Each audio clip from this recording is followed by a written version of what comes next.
When I was a child, I can remember going through a ritual before I fell asleep each night. As all children do, it took me time to get used to being alone in my own room in the dark. I would lay there imagining as many superhero characters as I could think of, all lined up at the foot of my door, as if they were an army of bouncers protecting me as I slept. There was Batman, Superman, the Hulk, Captain America, Spider-Man, all the classics. These immortal god figures protecting me whilst I drifted off into dreamland. What was I afraid of? I guess it was the dark and of people breaking in to our house. What I was never afraid of, however, was of dying. I clearly remember reassuring myself by saying, "What's the worst that can happen?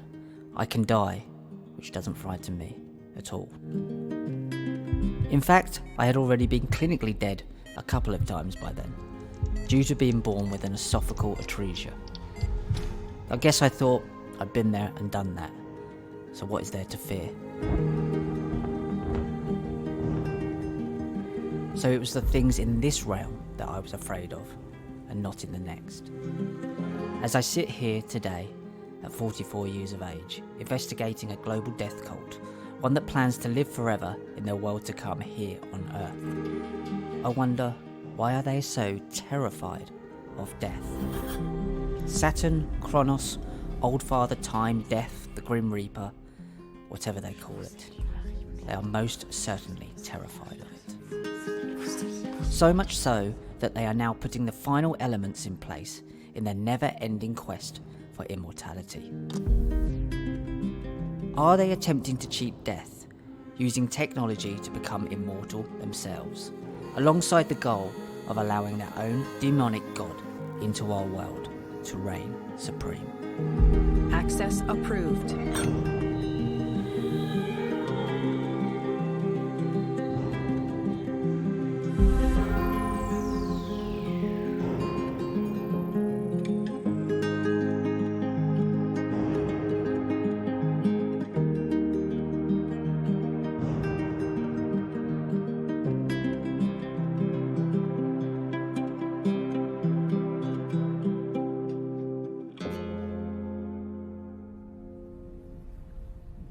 Is there life after death? After death.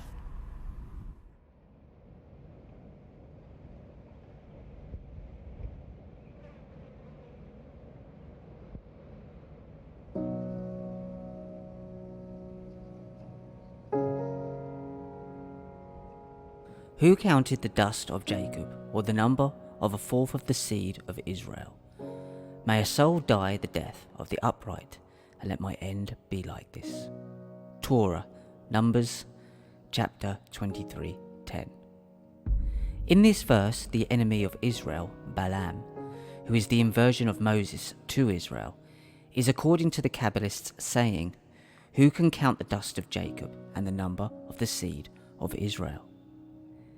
In line with the Kabbalist teachings, this amounts to saying you cannot count the dust, and the dust is the stage between two islands of being.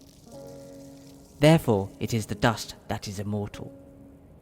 It is the stage of an alchemical transference from one form to another that all things must go through. Therefore, it is immortal.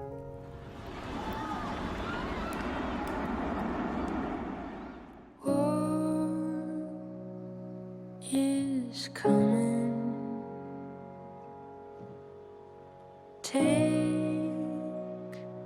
me down. Hand me over. I know my time has come. Taken one step further, it seems that it has been applied to death. The only thing that is immortal is death itself.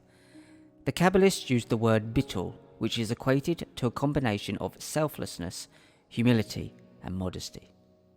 This is the ego, that some recovery sects believe stands for edge God out. This is the death of the ego. In reality, this means the death of self-preservation, self-care, and self-worth. This is all part of the mind control of a death cult. They have satanically inverted death into life and life into death.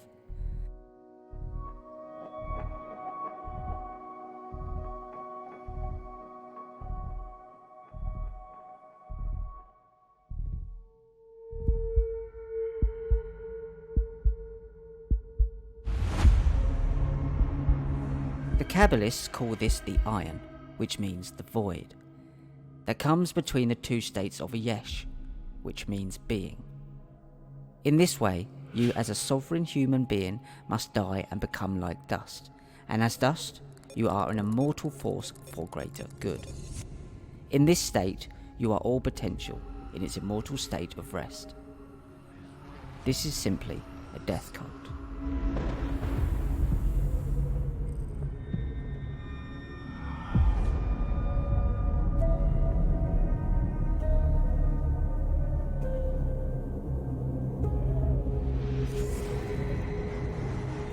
The concept of immortality has been a central focus for religions since at least the days of the ancient Mesopotamian peoples, at least according to our historical records. The Persian followers of Zoroaster, which was an Iranian religious reform sect whose belief in the forces of good versus the forces of evil, as in dualism, were picked up by later religions such as Judaism. They believed in the notion of Shinvat Paritu, which translates in English as the bridge of the requitor. This was a bridge that was to be crossed after death and was believed to have been broad for the righteous and narrow for the wicked, who fell from the bridge into hell. The Roman emperor and Stoic philosopher Marcus Aurelius believed that human beings simply have their allotted time periods in this drama of existence. The land between the two rivers, the Euphrates and Tigris, were once the home of the peoples of Mesopotamia. The various rulers of Sumer, Akkad, Babylon, and Assyria dominated the region at one time or another.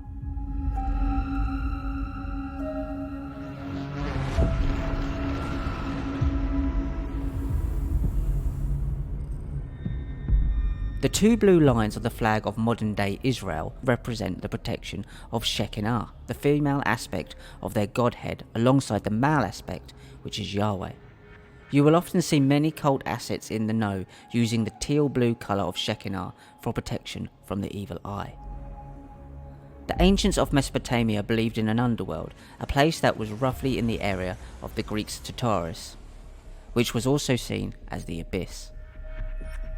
This underworld was where the dead resided. The Mesopotamian people did not have a concept of a final judgment, and this underworld was seen as a physical place underground where all the deceased had to eat was dust. This was a dark and dreary cavern located literally underground.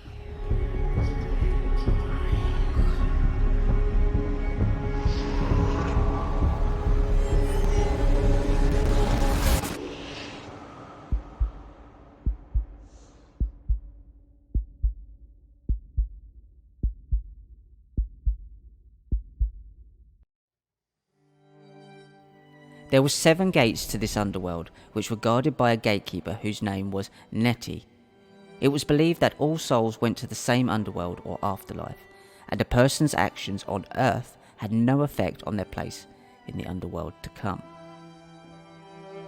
Unlike the ancient Egyptians, there was no judgment in this underworld or afterlife. The deceased would simply appear in front of a goddess named Ereshkigal, who would pronounce them dead. Although the actions of an individual during their life would not have a consequence on their standing in the underworld, if they were buried with riches, they were seen as gifts for the demons of the underworld. Then it was believed they would have an easier time. One has to wonder, given the geological position of Mesopotamia and the cult's belief that they were promised these lands, are they still holding these same beliefs of the afterlife as an underworld? And if so, is this why they appear to be terrified of death, and why they seek to flip the tree of life upside down, so that we have hell on earth which they can rule over as immortal gods.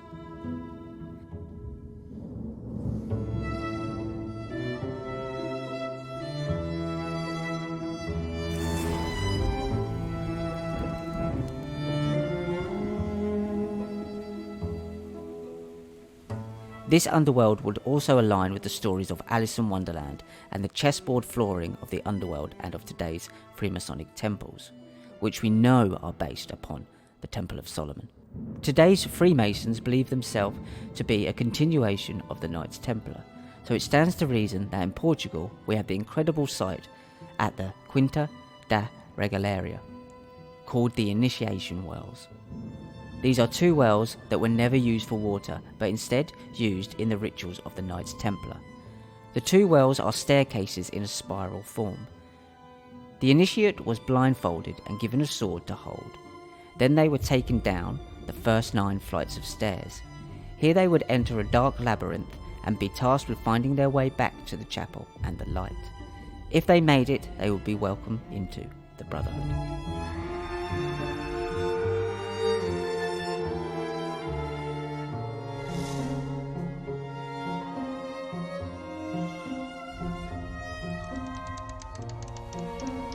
The connections between the underworld, the Kabbalah, Wonderland, and ultimately the quest for immortality can be seen today within the transhumanist agenda. What was really going on under Epstein Island and his Zorro Ranch facility in New Mexico?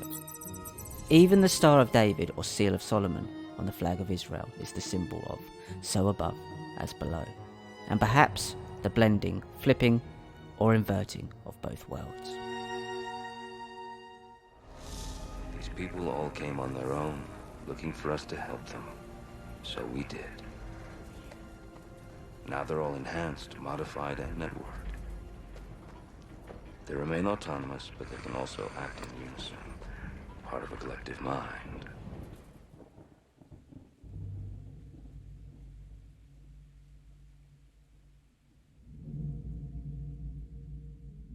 The quest for the elixir of life has been central to myths and legends throughout the world, not least in alchemy, which is the practice of turning base metals into other materials. In fact, this is really the core practice of the Kabbalah, spirituality, and even social engineering. It is all an alchemical process of change, and as we discussed previously, the only thing that is immortal to the Kabbalists is the dust of change itself.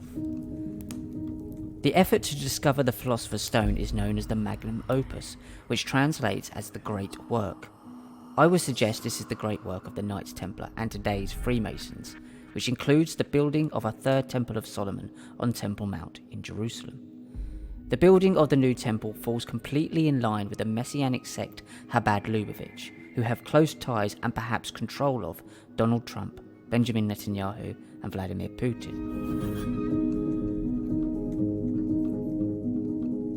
The alchemical process plays a significant role in the work of Greek philosopher Plato, and therefore both the Kabbalah and the teachings of the Christian Gnostics. This is not to say all are alike in their views and opinions of the emanation structure of this information, but they do correlate with each other. Plato called the original stage of the alchemical process prima materia, which means first matter. This first matter was seen as chaos. This is the starting ingredient of the Philosopher's Stone. It is also the void. In the Messianic sect of Judaism, it is the firstborn that is seen as chaos, which equates to Cain and Esau, whilst their brothers and second-born sons, Abel and Jacob, are seen as the order.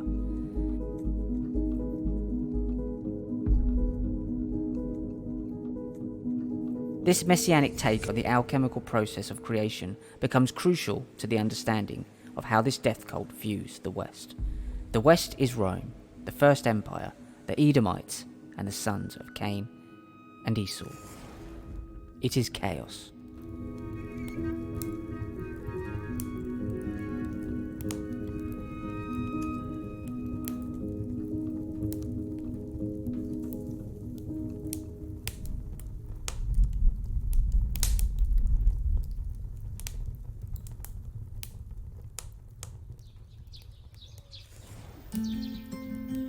The Philosopher's Stone is not only believed to offer a person immortality, it is said to be able to heal all forms of illness, create perpetually burning lamps, revive dead plants, and it is believed to be able to create a homunculus or a clone.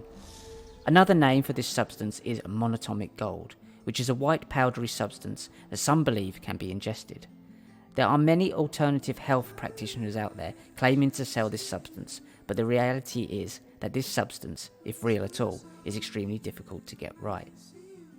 It is also believed that this is the substance that is used inside the Ark of the Covenant as a semiconductor to create the arc of electricity above the mercy seat. This arc is believed to be a way of communicating with the immortal gods. Whether there's any truth to any of this doesn't really matter. The death cult certainly believe in this thing. US President and Chabad Lubavitch follower Donald Trump even has a replica of the Ark of the Covenant in his Mar-a-Lago home.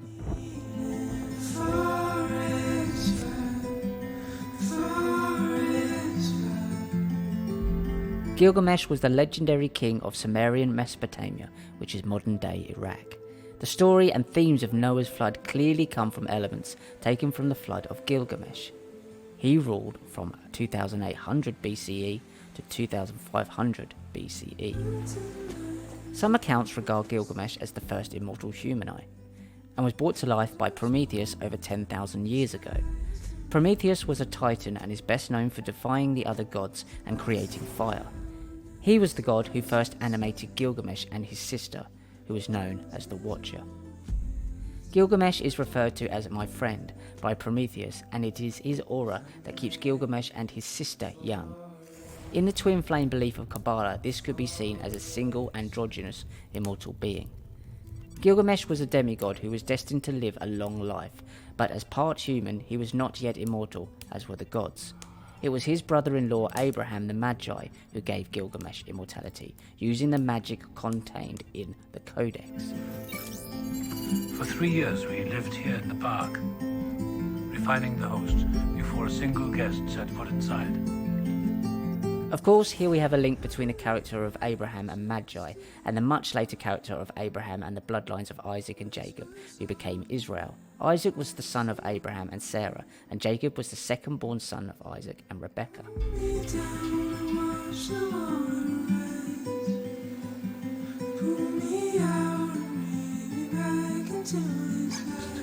Pure creation.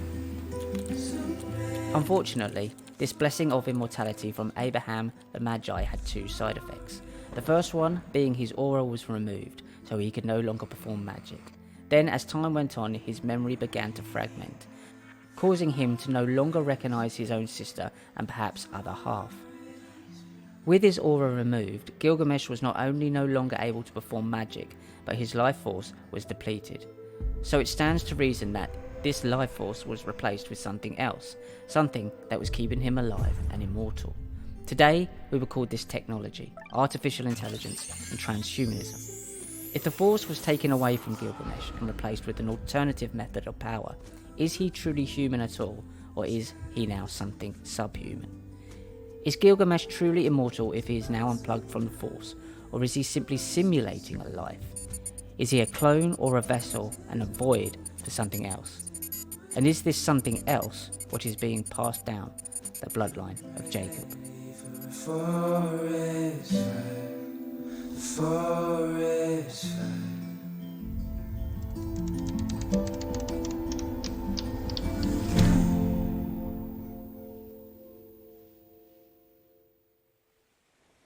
So we return to the beginning.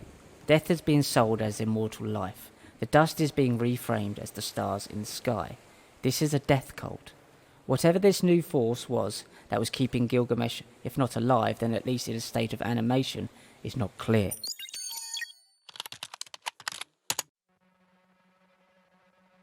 In 2019, Michael Graziano, an American scientist, novelist, and professor of psychology and neuroscience at Princeton University, wrote an article for the Guardian website titled, "What Happens If Your Mind Lives Forever on the Internet?" In the article, Mr. Graziano described a way of thinking that compared the dual life of your organic self and your digitally stored self on a continuum along the letter Y.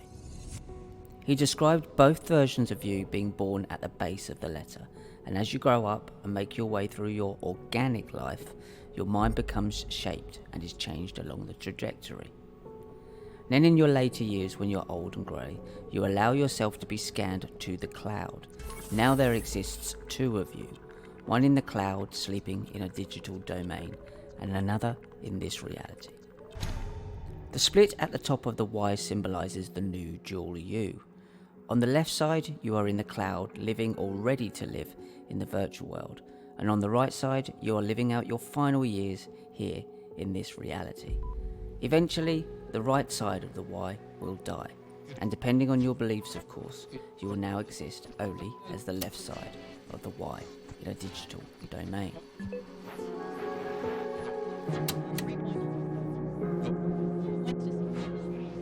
Mr. Graziano calls this a typological you, a hyper you with two or more branches, depending on how many times you upload yourself as separate yous.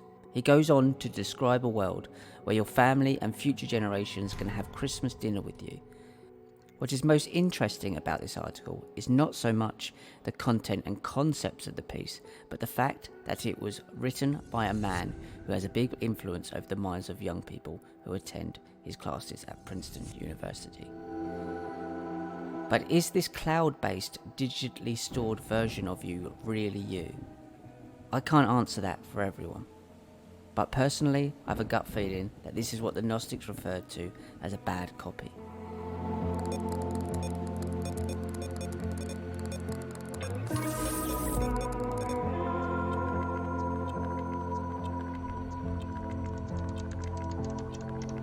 It seems the intention behind this article and way of thinking is to sell this future world as a natural place to evolve to, when our gut feeling tells us that this is anything but.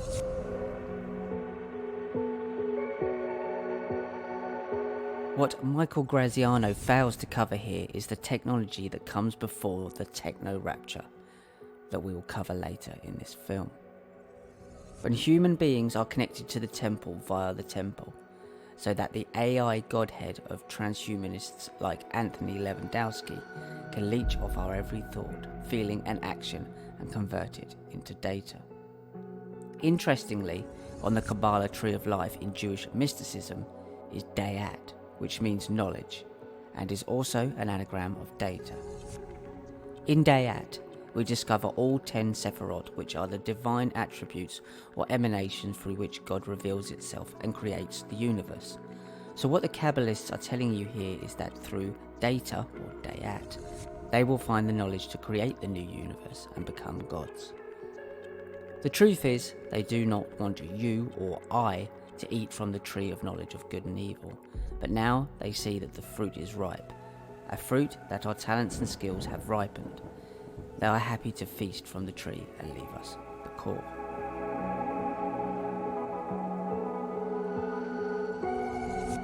Dayat is big data and is an entire scheme worked around hermetic and alchemical principles that have been woven into the symbology and mythologies of the Kabbalah, then inverted by the satanic cult to do the opposite of what they were designed to do. They will get the good fruit as it was intended, and we will be given the rotten, poisonous apples.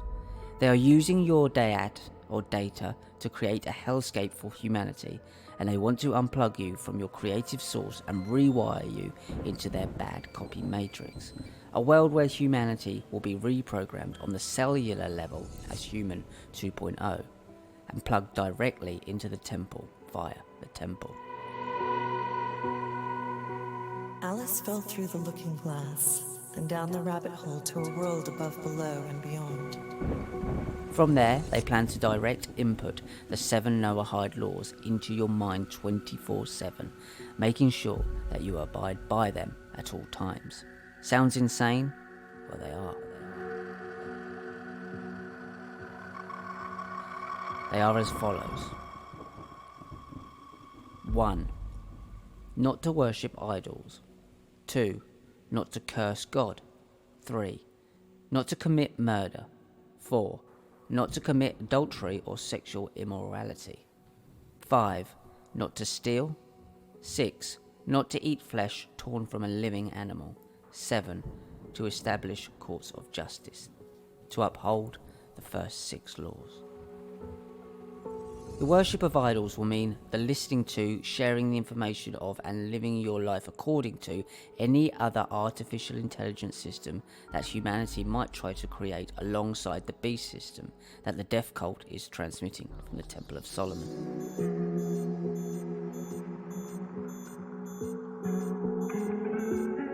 When we think of brain-to-brain or brain-to-computer interfaces, the first thing that comes to mind is Neuralink and its founder, Elon Musk.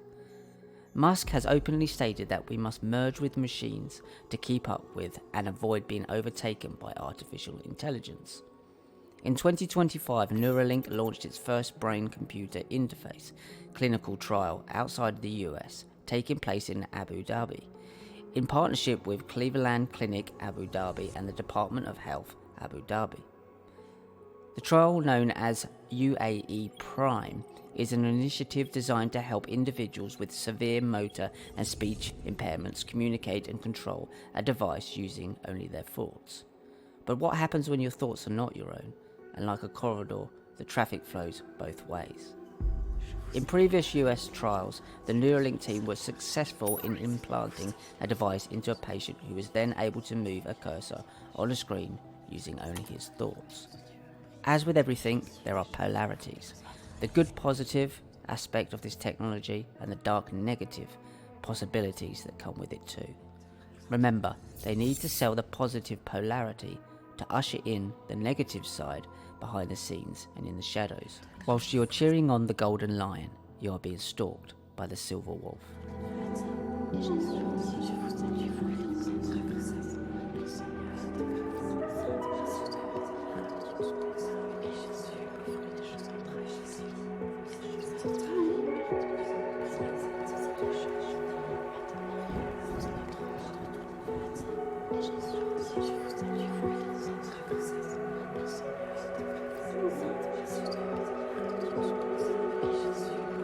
What they really want is a nation of worker bees who take their signals from the transmissions of the AI queen bee in the temple. Bees are known for their capacity to organise and their hard work. A beehive is a complex structure with thousands of bees working together, each with their given task, working towards a common good for the colony. It is in their blood, you could say. The symbol of the bee is famously associated with royalty.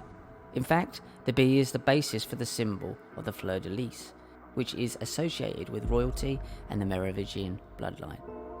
It is claimed by many researchers that the Merovingian bloodline was the bloodline of Jesus. The fleur-de-lis also represents the tree of life, which descends into the netherworld or hell via its roots. These dark occultists study the nature of reality with the ultimate goal of becoming gods themselves by improving and enhancing the base nature of things.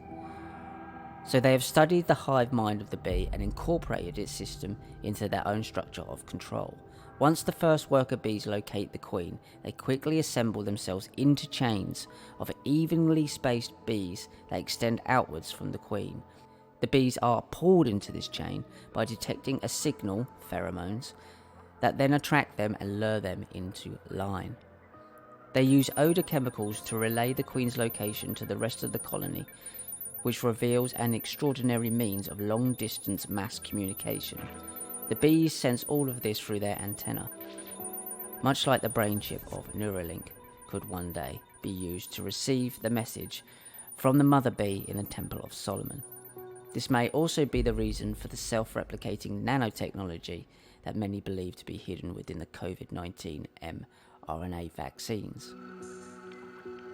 On another level, the honeybee was an insignia of kingship associated with Lower Egypt, and signifies immortality and resurrection.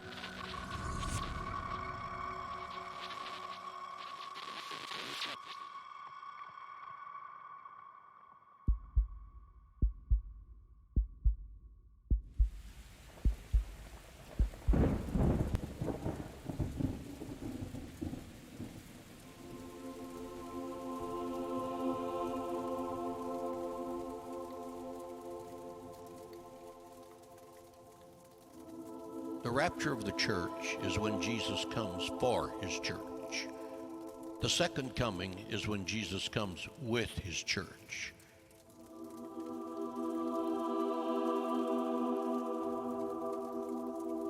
The rapture of the church happens when he appears in the clouds of heaven. He does not come to earth. We go up to meet him.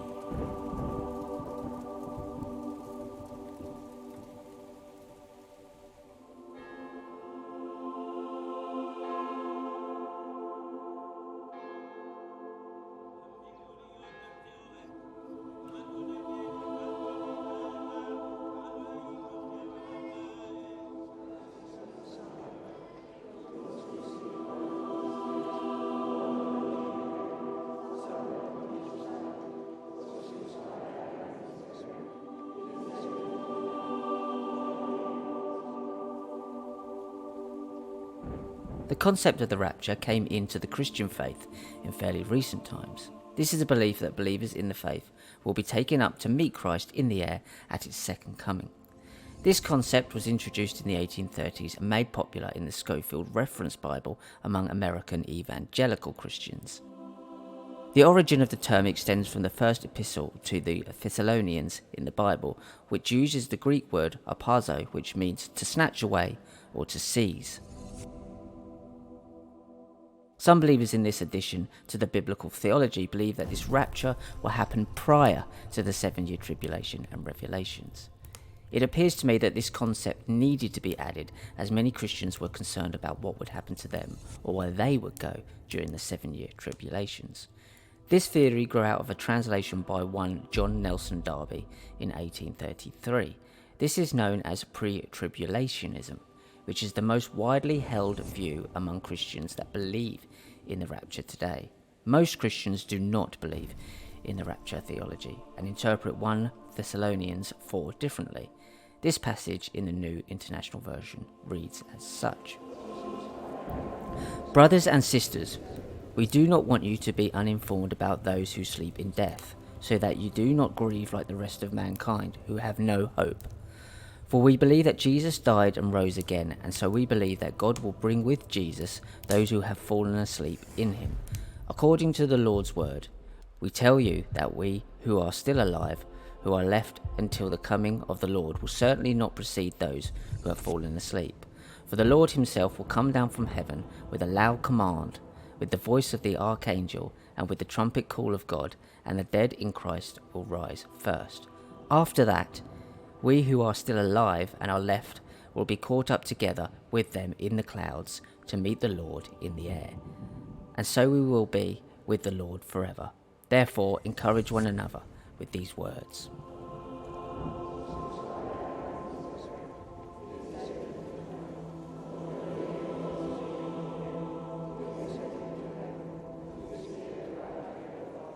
John Nelson Darby was selling a fix-all solution for those who were afraid of the coming 7-year tribulations. He wrote that believers will be lifted up in the air with Christ alongside all those who had already died and had been buried. If we are to take the 7-year tribulations as World War III in terms of this death cult playing out these biblical narratives, then how would they sell this supposed inevitable end times revelation to the Christian West? What if they could somehow offer you a chance to upload your consciousness to the cloud, with the option of downloading it again to a brand new body 7 years later, or perhaps even hundreds of years into the future? Start your free trial today. In 2018, it was reported in the British newspaper The Guardian that a company called Netcom was offering to preserve grey matter through a series called vitrification. But as of 2018, they did not have a process of uploading brains to the cloud. The US startup is promising to upload customers' brains to the cloud using pioneering techniques it has trialled on rabbits. You are next in line. The only catch is that it's 100% fatal, but as mad as it sounds, wealthy businessmen and women who are diagnosed with disorders such as Alzheimer's disease might just go for this. This of course does not take into account the consciousness of the human being, simply because we know next to nothing about how it works, what it is, and in essence who we really are. Perhaps more disturbing is the fact that influential startup accelerator Y Combinator have taken Netcom in with the organization's chief executive Sam Altman becoming one of the 25 people to pay the $10,000 deposit to join its waiting list. Sam Altman is an American technological and technology entrepreneur and investor, best known as the chief executive of OpenAI. Altman co-founded OpenAI with some of the top names pushing the transhumanist agenda today, including Elon Musk and the CI-affiliated Peter Thiel. If ever there was a shop-front organization for global intelligence agencies, OpenAI would be it, and Palantir. Peter Thiel's Palantir is already acting like a global Big Brother data harvesting corporation, so attaching this to an AI company that controls a smaller outfit like Netcom that want to offer a service to upload your brain to the cloud makes for a transhuman system that doesn't bear thinking about. Alongside Palantir's Peter Thiel, Altman was an early investor in a company called Minicircle, which is described as a longevity biotech company focused on developing gene therapies to extend human lifespans. Again, we come back to the obsessive pursuit of immortality, which is a death cult on one hand for the vast majority, and yet an anti-death cult for themselves. Minicircle's website states as its mission, "Our mission is to relieve suffering and enrich the human condition through means of developing safe, accessible gene therapy. We are carefully testing the safest and most advanced gene therapy platform ever developed, using highly expressive DNA minicircles to add genes to the human body without altering your pre-existing genome." If that sounds like playing God, it's because that's exactly what it is, and it is funded in part by a CIA-affiliated transhumanist, Peter Thiel, and OpenAI's Sam Altman. Of course, Musk and Altman had a pretend public fallout over funding and policies, which is standard practice when they want to achieve two death cult objectives at once. They offer you what author and researcher David Icke calls the soft sell and the hard sell. Perhaps we should include in this the religious sell, because the upload to the cloud will be sold to them as the rapture.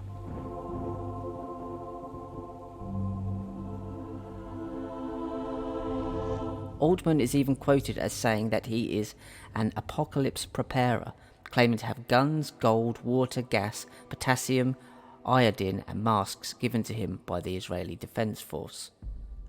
In a New York Post article from June 2023, Altman hyped up the threat of a takeover by artificial intelligence and claimed that it posed a risk of extinction to humanity. The joke is, of course, that these lunatics are funding and creating it.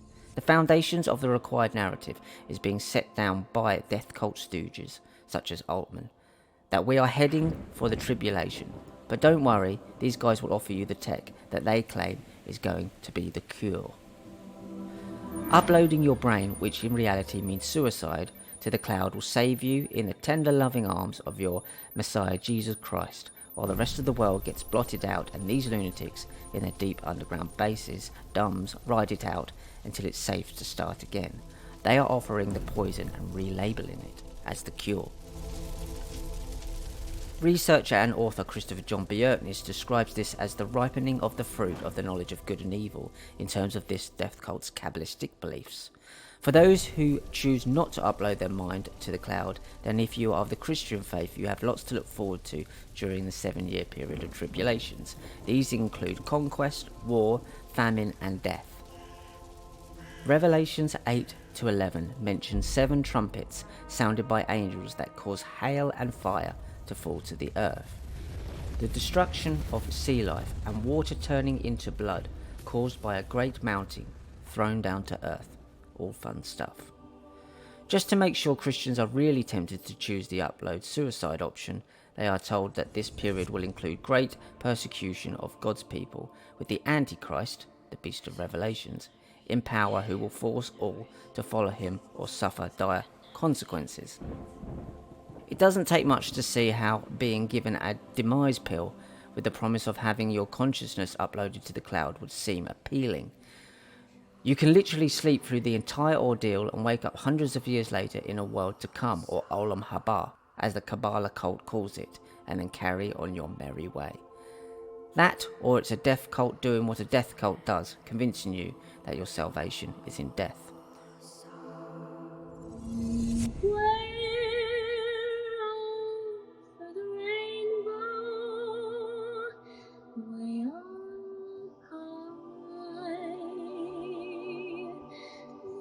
silent, and I heard your voice in a lullaby.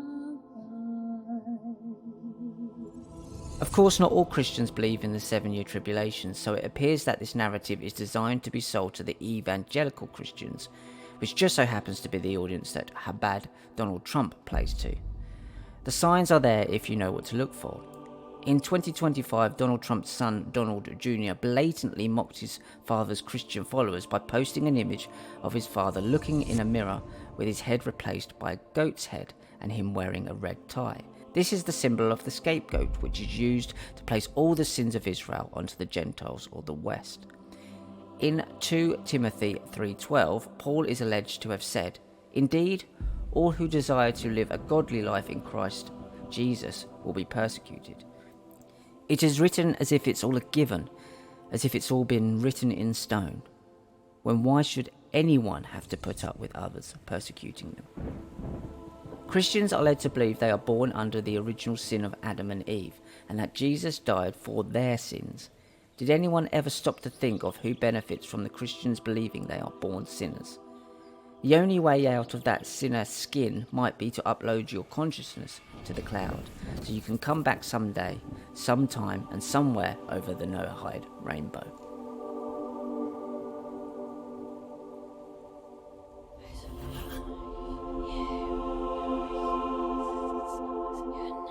In December of 2012, the BBC reported on a company called Sarko, who have created a 3D print suicide pod that was about to be launched in Switzerland.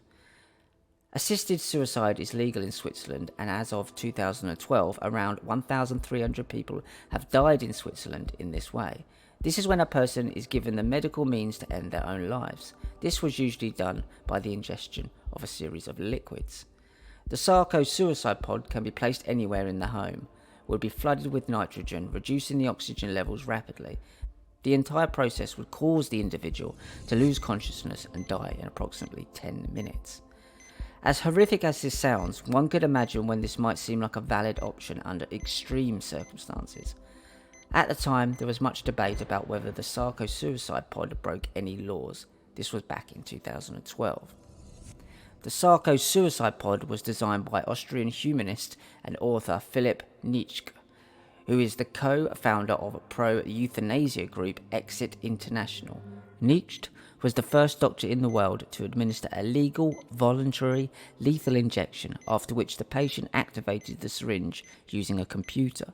Palliative care specialists state that many requests for euthanasia arise from fear of the physical and psychological distress in the patient's last days. What could be more distressing than believing the world is about to end and that you are faced with 7 years of hell on earth, trying to survive through the tribulations?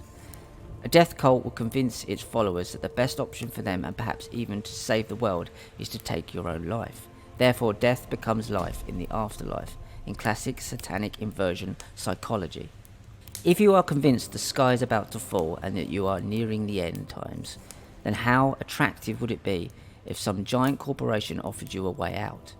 Better yet, you could upload every data point that Palantir has gathered on you, that they have convinced you is what makes you who you are, and you could store it away for those 7 years, or perhaps even hundreds of years, and sleep safely through the end times and wake up in the new golden age with a new fully functioning body. All you have to do is sign the contract, pay your Netcom deposit, climb into your Sarko suicide pod, and within 10 minutes you will be in dreamland, waiting for the storm to pass and the Noahide rainbow to arch across the sky.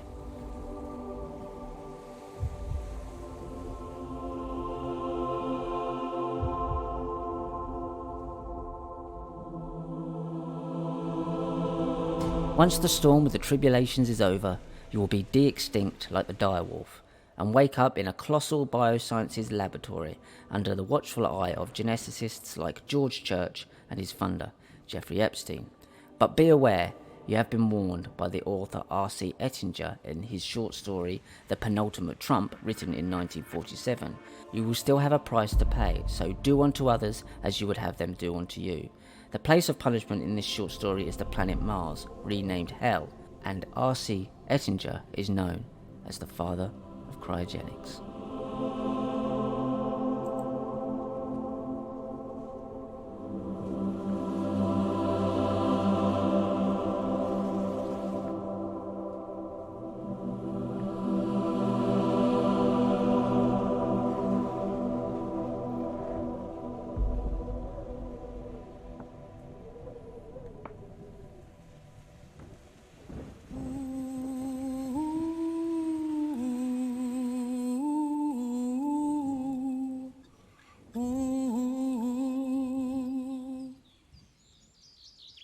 Somewhere over the rainbow, bluebirds fly.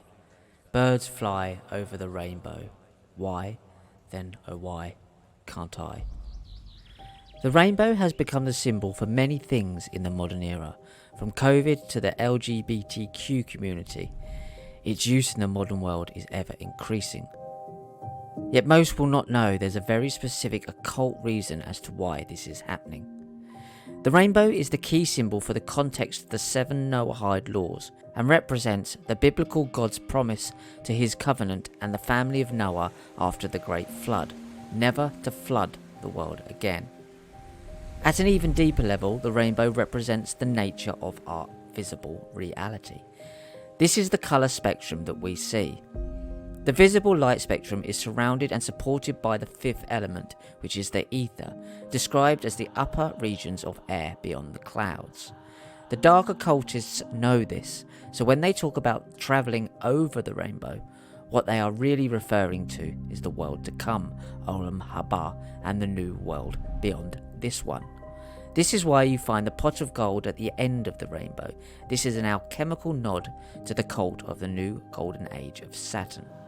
One of the most disturbing and important reasons that the rainbow is now being utilised so often is because it is the symbol of the 7 Noahide laws. These 7 laws are to be imposed on all Gentiles according to the beliefs of the Messianic sect of Judaism. These 7 Noahide laws are: 1. Do not worship idols. 2. Do not curse God.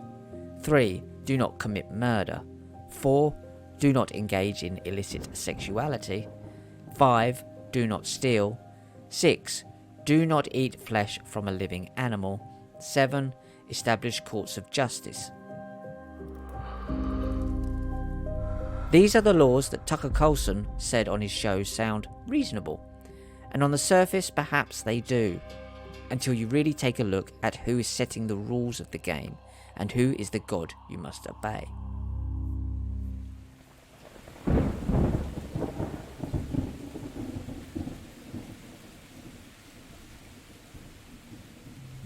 The first problem we have with these 7 Noahide laws is that they demand you do not worship idols. These supposed idols will be any other god than the god of their religion, Yahweh, and its female aspect, Shekinah. Shekinah and Yahweh are supposed to reunite in one androgynous being in the Holy of Holies, when the 3rd temple is built on Temple Mount in Jerusalem. This is the same temple that the Christians have been hoodwinked into helping build, as many of the Freemasons who do not know that the top levels are actually Sabbatean Kabbalists. David Icke writes in The Trigger, Lord Palmerston was a Grand Patriarch of Grand Orient Freemasonry, the elite version controlled by Sabbatean Frankism. Lord Palmerston, whose real name was Henry John Temple, was the British Prime Minister from 1855 to 1858 and from 1859 to 1865. According to the Chabad.org website, the 7 Noahide laws are rules that all of us must keep, regardless of who we are or where we come from. In fact, according to the research of Christopher John Bjertness, it will be the Gentiles who will be forced to live by these rules, whilst those of the Messianic Jewish sect will be living by the 613 mitzvot or commandments that are believed to have been given to Moses on Mount Sinai. The Chabad website then goes on to say that without these 7 things, it would be impossible for humanity to live together in harmony. How very authoritarian of them. And remember, this group of extremists are whispering in the ears of Vladimir Putin, Donald Trump, and Benjamin Netanyahu. According to Jewish belief, these 7 laws were communicated from God to Adam and Noah, ancestors of all human beings, unless, of course, you are from the line of Eve and Samael or Lilith, which is what many of these dark occultists believe us to be. What they won't tell you on the Chabad website is that they believe it is they who are the descendants of Adam and Noah, down through the bloodlines of Seth and Jacob, who later became Israel. They also will not tell you that it is the West who have been cast as the lineage and bloodline of Cain, who was born of the snake Samael and Eve, not Adam. We Gentiles are believed to be the serpent seed to these religious extremists, a seed that was carried down through Cain to Esau and to the Gentiles. They see us as the red-blooded line of Eve and Samael, and themselves as the blue-blooded, Shekinah-protected bloodline of Adam and Eve. The Chabad teachings go on to say, "Today we are on the verge of a new era of humankind, a time when we will finally live together in peace and the world will be filled with divine wisdom. Those who keep these basic rules will have a share in the world, since, after all, they took part in making it possible." And what of those who refuse to bend the knee to their Messiah? Why is it that these lot get to decide who will get to live in the new world, as they call it? Does this not sound like the mad ravings of a supremacist cult?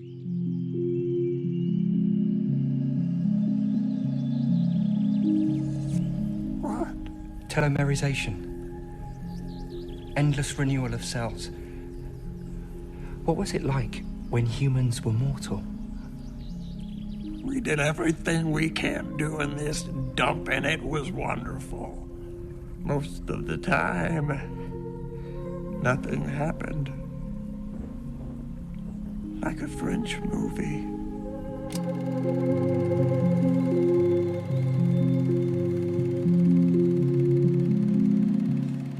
Somewhere over the rainbow, way up high, there's a land that I heard of once in a lullaby.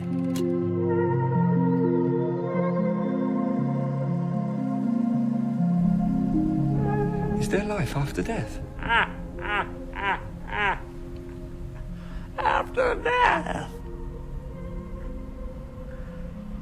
How can you be so sure you even exist?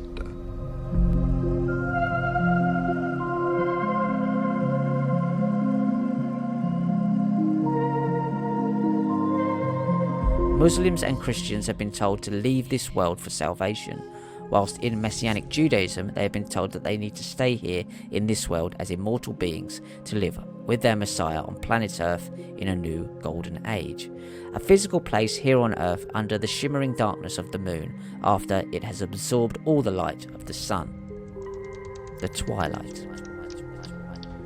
Make of that what you will, but to me the death cult are leading those who believe in salvation in the afterlife, including those of the Islamic faith, off a cliff to the death whilst that leaves this world for them.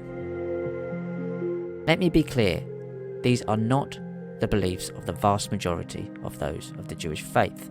For instance, the Maimonides in the 12th century argued that the Olam Haba is a purely spiritual state and not a physical place on earth. So yes, this is absolutely a death cult. But like all death cult leaders, at the very top of the pyramid, this means death for you and eternal life here on earth for them. And this is how all of this religious messianic madness ties into the artificial intelligence and immortality agenda for technocrats and transhumanists. You don't exist. Neither do I. We only live in the imagination of a 9-year-old child.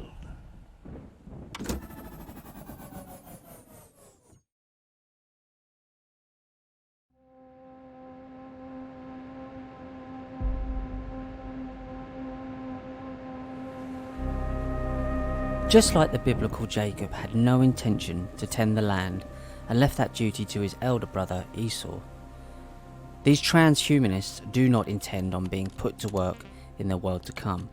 In fact, it's clear that Jacob was not designed for manual labour, and neither will these immortal demigods be either. They see themselves as the intellectuals after all, the brains of the operation, controlling the agenda from back at the base camp. In alchemical terms, they are the wolf or the silver moon and the shadow self in terms of psychologist Carl Jung's model. To the death cult, we are seen as the firstborn and relative to the sun, whilst they are the secondborn, smaller planet, the moon, which takes all the energy or light from the sun and reflects it back down to Earth. This cult use these principles and understandings of the nature of reality to control the masses, and they have no intention of stopping in their new world order. You see, they know they need us. for now at least, because they are void of any creativity of their own.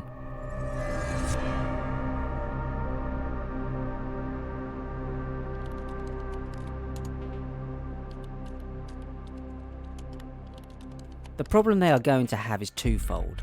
How are they going to control over 8 billion human beings who do not want to comply with their 7 Noahide laws? And secondly, what are they going to do once humanity as we know it eventually dies out?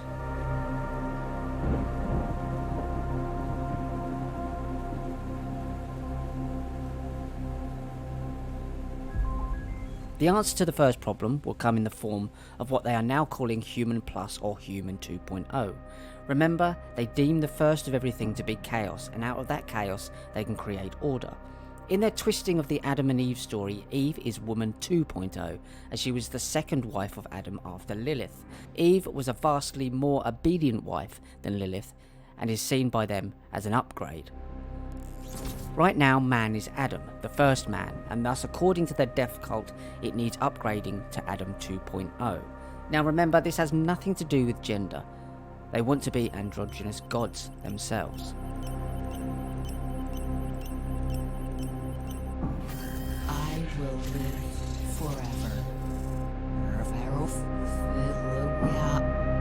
We are the keepers of the future. So in an attempt to fix the first problem of having too many human beings on the planet to control and force to abide by the 7 Noahide laws, they will at first vastly reduce the world's population, and then those that are left behind will be upgraded to the new model, Human 2.0, who like Eve will be far more compliant than her predecessor, Lilith.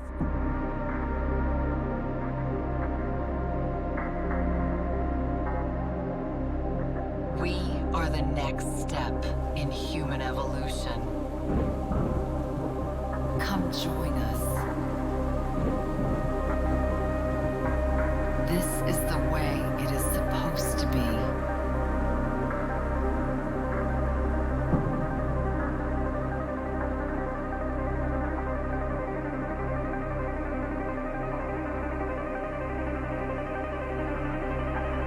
There is no sense in being left behind.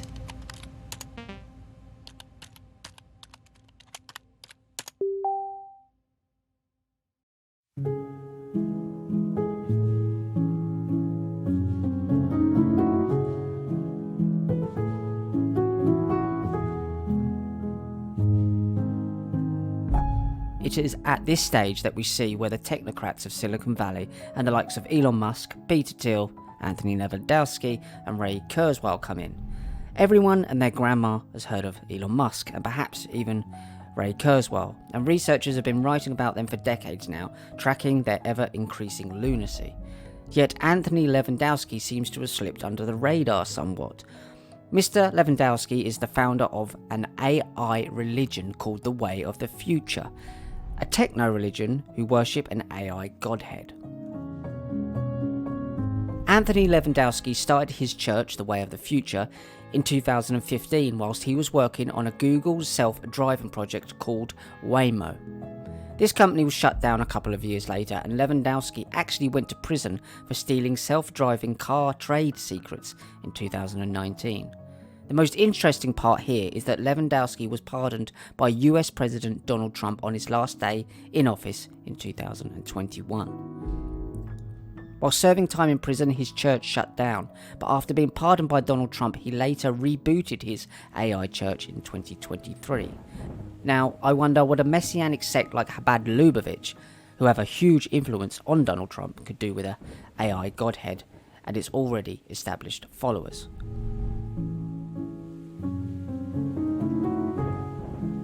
The land of Israel has been the homeland of the Jewish people. It's always been our home. It will always be our home.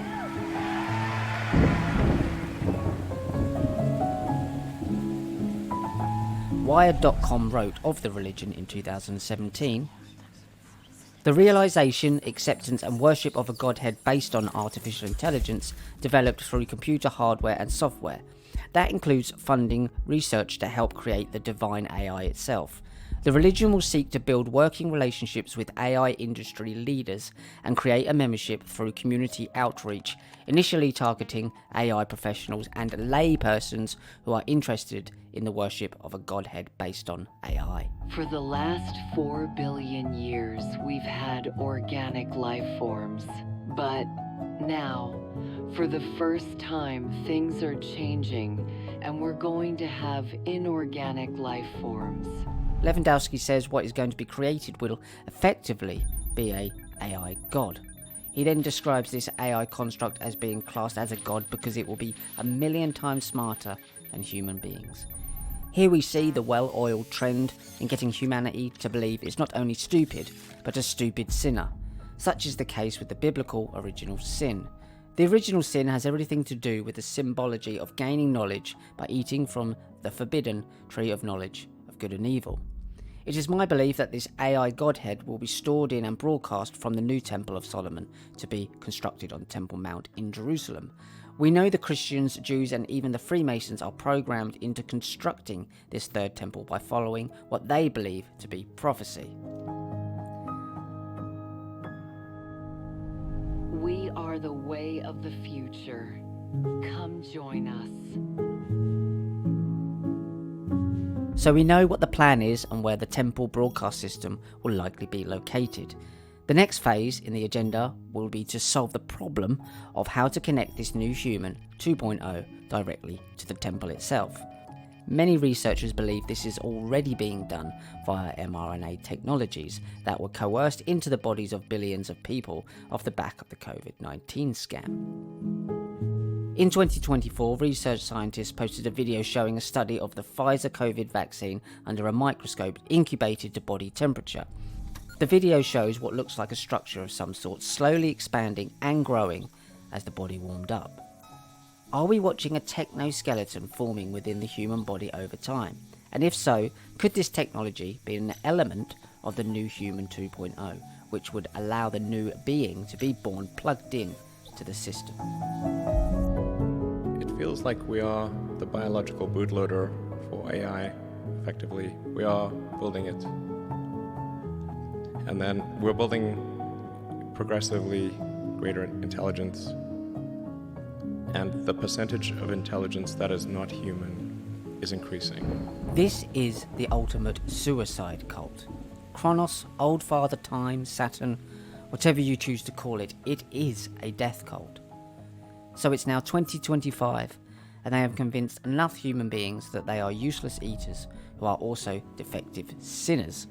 But hey, the good news is that they have a solution. Just combine yourself with the ripened fruit of technology and you can upgrade to your full potential as human 2.0. It could be terrible, and it could be great. It's not clear.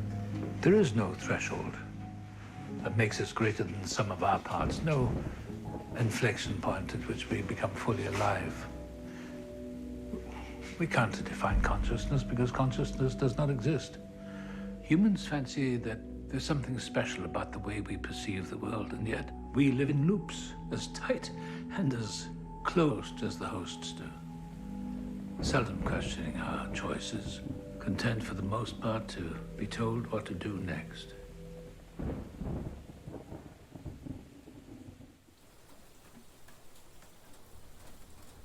The merge scenario with AI is the one that seems like probably the best. Like for us. Yes.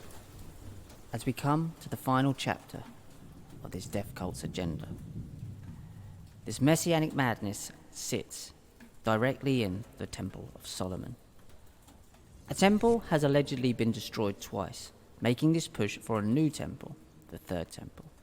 Although there is no actual evidence of either the first or second temple existing, it has become a focus point for Zionists, Christians, Jews, and even Freemasons for hundreds of years. The first temple was believed to have existed between the 10th and 6th century BCE. What is known about the original temple is based largely on the narratives of the Hebrew Bible.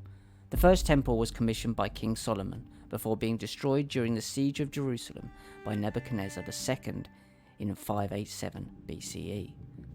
The Hebrew Bible credits King Solomon's temple as the place of the Ark of the Covenant in the Holy of Holies, which is the cubed room at the back of the building in which Shekinah is believed to have slept with Yahweh before they were separated.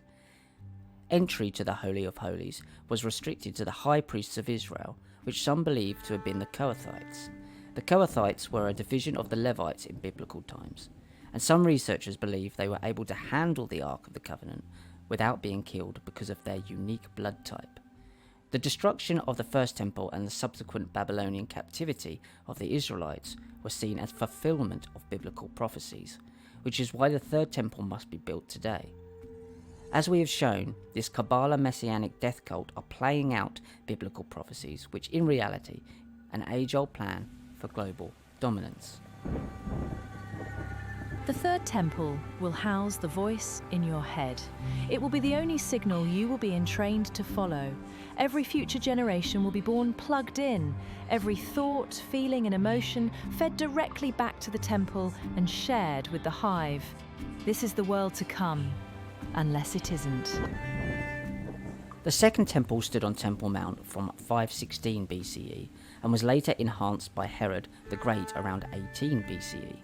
This period of time is known as the Second Temple period, and it served as the chief place of worship, ritual, sacrifice and communal gathering for the Jewish people.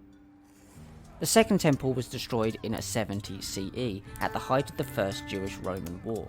It was destroyed in the Roman siege of Jerusalem, although the only evidence of this still standing today is the Wailing Wall, which many believe to be an old Roman fort and not the surrounding wall. Jewish tradition holds that Shekinah, who is the female aspect of God alongside Yahweh, the male aspect, did not dwell in the Second Temple in the same way that she did in the first. Shekinah is believed to have left the First Temple before its destruction, following her children of Israel into exile. It is believed that the colour blue, which represents Shekinah, protects the Messianic Jews, whilst they make their way back to Jerusalem and ultimately to a newly built Third Temple.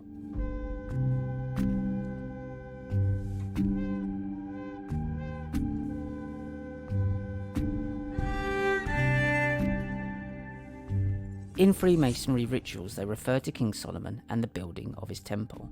Anyone who has seen a Freemasonic building, which exists in most cities in Europe, can see that they are modelled on the Temple of Solomon. They all have the twin towers of Boaz and Icke at the front to symbolise that the Mason is passing between the two temples on their way into the matrix of the Tree of Life and onto the grand chessboard. The twin towers, of course, link into the events of September the 11th, 2001, when the Twin Towers in New York were brought down. The occult symbology of this event signalled the entry into the New World between the twin pillars of Icke and Boaz, even taking down the Salomon Brothers building, which was allocated the Kabbalistic code of Building 7. The entire event was an occult ritual to usher in the New World Order and signify the world to come, Olam Haba. In fact, the Freemasons at the apex of their system believe that Edomites and non-Israelites should have been wiped out by now.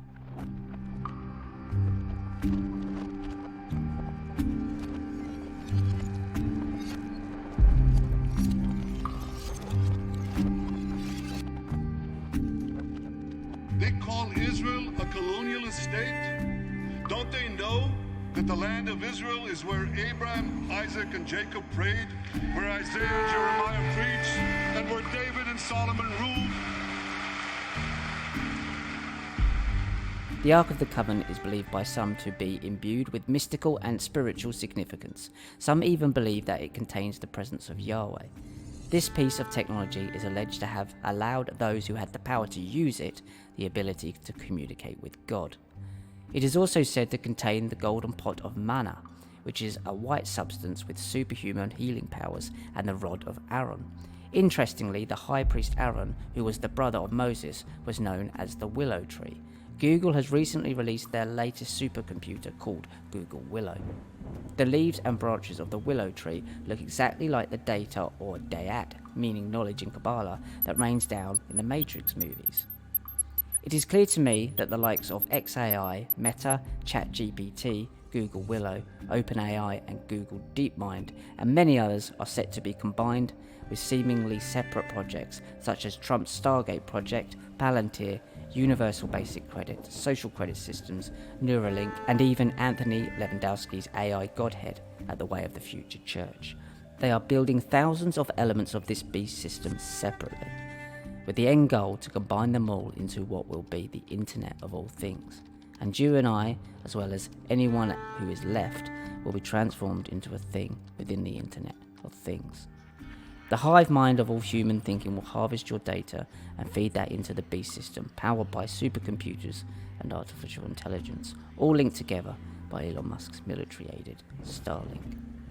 It is my belief that all of this data will be flowing to, through and from the newly built Temple of Solomon and Temple Mount. This will be the epicenter of all control and will replace the Alaska Mosque that sits there today.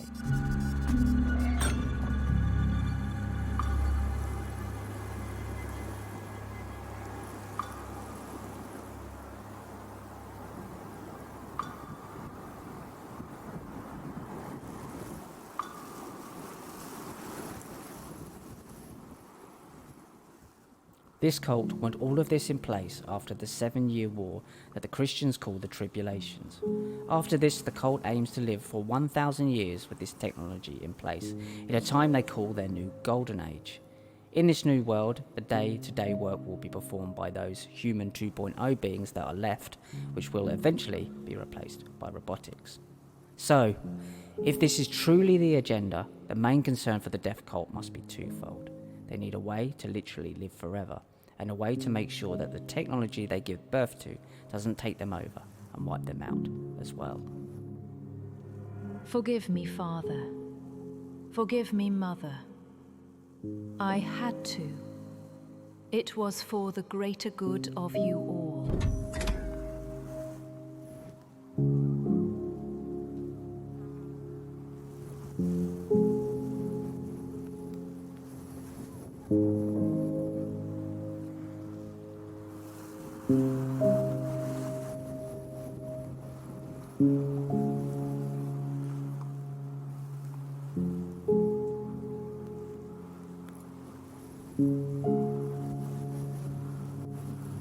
As I sit here today, at 44 years of age, investigating a global death cult, it is my belief that the reason they are so terrified of death, Saturn, Kronos, Old Father Time, the Grim Reaper, is because they know they have sold their soul for power and prestige in this world, and they are terrified of the moment they will come to meet the Reaper, when he arrives to claim his toll.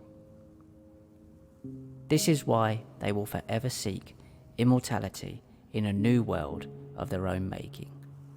Olam Haba, the New World Order.